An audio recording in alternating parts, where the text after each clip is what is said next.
Hi మామ! Couple friendly. Title, trailer చూసి cinema మీద నాకు వేరే ఒపీనియన్ ఉండేది. ప్రెస్ మీట్‌లో డైరెక్టర్ గారు సినిమా గురించి చెప్పిన ప్రమోషన్స్‌లో అందరూ ఇలానే చెప్తారులే అని లైట్ తీసుకున్నాను. బట్ చూసాక నాకేమనిపించింది అంటే నచ్చింది మామ సినిమా. సీరియస్‌లీ ఎక్స్‌పెక్ట్ చేయలేదు ఎంత బావుంటుందని. మంచి స్టోరీ, మంచి స్క్రీన్ ప్లే, స్క్రీన్ మీద కనిపించే ప్రతి క్యారెక్టర్‌కి ఒక ఇంపార్టెన్స్, ప్రాపర్ వర్క్ అనిపించింది మామ నాకు సినిమా చూస్తున్నంత సేపు. మెయిన్‌గా నన్ను ఇంప్రెస్ చేసిన విషయం ఫస్ట్ 20 మినిట్స్ మామ. హీరో క్యారెక్టర్‌కి బాగా కనెక్ట్ అయ్యాను నేను.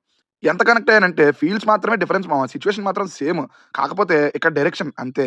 సినిమా ట్రయల్స్ వేస్తూ ర్యాపిడో కొట్టిన రోజులు, రెంట్ కోసం తడుముకున్న రోజులు ఇంకా జరుగుతున్నాయి. అవి నాకు చాలా సిమిలర్‌గా అనిపించాయి మామ. చాలా కనెక్ట్ అయ్యాను వాటికి. నెక్స్ట్ నన్ను గట్టిగా ఇంప్రెస్ చేసిన సీన్ అయితే సెకండ్ హాఫ్‌లో ఫీమేల్స్ పెయిన్ గురించి రాసుకున్న చిన్న చిన్న సీన్స్ నన్ను బాగా ఇంప్రెస్ చేసాయి మామ. అఫ్‌కోర్స్ సెకండ్ హాఫ్ స్లో అయిన మాట వాస్తవమే. ఇంతకుముందు చూసిన సినిమాల్లో కూడా అనిపించిన మాట కూడా వాస్తవమే. సడెన్‌గా ట్రాక్ మారింది అనిపించింది కూడా నిజమే. బట్ ఈ సినిమాకి అది అవసరం అనిపించింది నాకు. సంతోష్ శోభన్ గారు మంచి యాక్టరే తెలుసు. బట్ ఆయన కెరియర్ బెస్ట్ పెర్ఫార్మన్స్ ఈ సినిమాలో డెలివర్ చేశారు మామ. హీరోయిన్ అయితే అన్‌ఎక్స్‌పెక్టెడ్ టోటల్‌గా. పక్కా నెక్స్ట్ స్టార్ హీరోయిన్ మెటీరియల్ అనిపించింది నాకు. ఫస్ట్ హాఫ్ స్టార్ట్ అయ్యి ఎంత తొందరగా అయిపోయిందో తెలియకుండా అయిపోయింది మామ. ఏ రోజైతే ఒక సినిమా ఎమోషన్స్‌తో పర్ఫెక్ట్ ప్లే చేస్తారో అది పక్కా మెజారిటీ ఆడియన్స్‌కి నచ్చుతుందని నా ఫీలింగ్ మామ. ఇక్కడ ప్రతి క్యారెక్టర్ బ్యాక్ స్టోరీకి ఒక ప్రాపర్ ఎమోషన్ సెట్ చేసిన విధానం నాకైతే బాగా నచ్చింది. ఇక్కడ ఒకటే ప్రాబ్లమ్ ఏంటి అంటే మంచి సినిమాయే. బట్ ఎంతమందికి నచ్చుతుంది అనేది నా డౌట్ మామ. ఎక్కువ మందికి నచ్చాలి, ఎక్కువ మందికి రీచ్ అవ్వాలని మాత్రం కోరుకుంటున్నాను. ఇక ప్లస్‌లు, మైనస్‌లు తెలుసుకునే ముందు స్టోరీలోకి వెళ్తే శివ, మిత్ర కెరియర్‌లో స్ట్రగ్లింగ్ స్టేజ్‌లో ఉంటారు. శివ సక్సెస్ అయ్యే టైంకి ఇద్దరు రిలేషన్‌లోకి వెళ్తారు. అప్పుడే మిత్రకి ఒక ప్రాబ్లమ్ ఉందని తెలుస్తుంది. ఇంతకీ ఆ ప్రాబ్లమ్ ఏంటి? మిత్ర ఆ ప్రాబ్లమ్ నుంచి బయట పడిందా? ఇద్దరు హ్యాపీగా లైఫ్‌ని లీడ్ చేశారా లేదా? అనేది రిమైనింగ్ స్టోరీ మామ. ఇక ప్లస్ పాయింట్స్‌లోకి వెళ్తే మెయిన్ లీడ్ పర్ఫార్మెన్స్ మామ.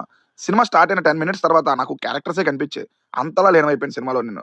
ఇక ఆ సినిమా ఫ్లోలో వచ్చే 2 కామెడీ సీన్స్ నాకు గట్టిగా నచ్చాయి మామ. అందులో ఒకటి సెకండ్ హాఫ్‌లో ఉంటది. అది గట్టిగా నవ్వుకున్నాను నేను. సినిమాలో ఉన్న ఎమోషనల్ కంటెంట్ సినిమాకి మెయిన్ ప్లస్ పాయింట్ అని కూడా చెప్తాను. ఫస్ట్ హాఫ్ కూడా ఈ సినిమాకి మేజర్ ప్లస్ పాయింట్ మామ. ఇక నెక్స్ట్ హీరోయిన్‌కి వచ్చిన సిట్యుయేషన్ ఎవరికీ రాకూడదు అనిపించేలా చేయడంలో డైరెక్టర్ గారు 100% సక్సెస్ అయ్యారు. టెక్నికల్‌గా కూడా సినిమా మంచి సౌండ్ గానే ఉంది మామ. Music, edit, visuals, screen play, setup, pay of ఇలా అన్ని కరెక్ట్‌గా కుదిరాయి ఈ మూవీ విషయంలో. డైరెక్టర్ గారు ఆయన చెప్పాలనుకున్న పాయింట్‌ని సక్సెస్‌ఫుల్‌గా చెప్పారని కూడా అనిపించింది. నాకు ఇంకోటి హ్యాపీగా అనిపించిన విషయం ఏంటంటే బేసిక్‌గా film by and so and so director పేరు యేసుకుంటారు. ఇక్కడ ప్రతి క్రూకి ఆ ఫిల్మ్ బై అని మెన్షన్ చేయడం నాకు బా నచ్చింది మామ. ఇక మైనస్‌లు లేవా అంటే ఉన్నాయి. బట్ ఇన్ని ప్లస్ పాయింట్స్ ఉన్నప్పుడు మైనస్‌ల గురించి మాట్లాడడం అనవసరం అని నా ఒపీనియన్.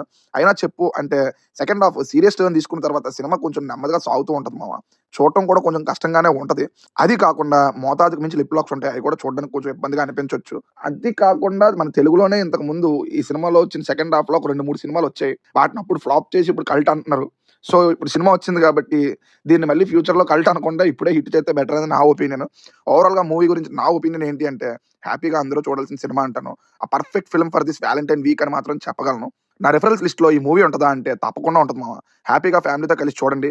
అక్కడక్కడ ఉన్న కొన్ని లిప్ లాక్స్ కొంచెం ఇబ్బంది పెట్టొచ్చు. బట్ అది పక్కన పెడితే పక్కా ఫ్యామిలీతో చూడాల్సిన సినిమా. లవర్స్ అయితే మిస్ అవ్వద్దని మాత్రం చెప్తాను. నెక్స్ట్ ఇంకో మంచి రివ్యూతో మళ్ళీ కలుద్దాం మామ. బాయ్.